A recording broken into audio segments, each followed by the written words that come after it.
Retour sur l'épisode 4 des Anneaux de pouvoir, dévoilé hier sur Amazon Prime Video, et sur les événements tragiques qui se profilent pour les nains de Khazad-dûm. Attention, spoiler. Spoiler, attention, l'article ci-dessous dévoile de potentiels. Si vous ne souhaitez pas en connaître la teneur, merci de ne pas lire ce qui suit. La Moria. Vous avez peur d'aller dans ces mines, n'est-ce pas, Gandalf? Les nains ont creusé trop profondément et avec trop d'avidité accent aigu. Vous savez ce qui l'ont réveillé dans les ténèbres de Khazad-dûm? L'ombre et ainsi s'adressait Saruman à Gandalf dans la communauté de l'anneau, alors que le magicien s'apprêtait à traverser les mines de la Moria contre son gré. Cette phrase de Tolkien, préfigurant le célèbre face-à-face de Mithrandir avec le terrible Balrog, trouve également un écho tout particulier dans l'épisode 4 des Anneaux de pouvoir, disponible sur Amazon Prime Video depuis hier. En effet, dans ce nouveau chapitre, on apprend que Durin IV, contre la volonté et la prudence de son père, a entrepris des travaux d'envergure sous la cité de Khazad-dûm, encore en plein âge d'or à l'époque. Le but de cet immense projet? Extraire un tout nouveau minerai, encore plus précieux que l'or, et que les fans du Seigneur des Anneaux connaissent bien, le fameux mithril, dont était notamment sertie la côte de mailles de Frodon.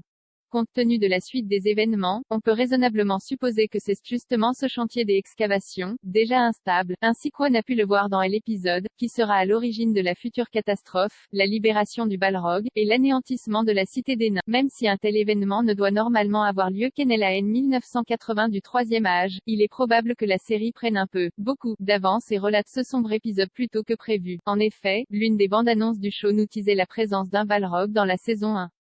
Ceci étant dit, il se peut que les nains aient encore de beaux jours devant eux avant de réveiller l'ombre et la flamme. Car ainsi que l'a récemment révélé le chef décorateur Ramsay Avery au micro du site IndieWire, l'architecture de Khazad-dûm a beaucoup évolué entre la série et les films de Peter Jackson.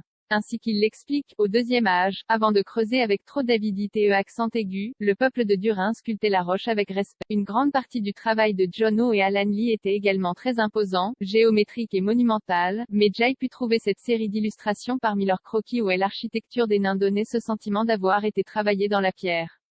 Où il y avait une colonne qui sortait et qui se transformait à nouveau en pierre en montant dans la montagne, raconte Avery. C'était le type de forme que je voulais exprimer dans notre manière de représenter Khazad-dûm. Il devait y avoir ce respect pour la montagne, pour les formes de la montagne, il fallait que l'on puisse voir ce travail de la pierre, au lieu de le bâcler au profit de choses énormes.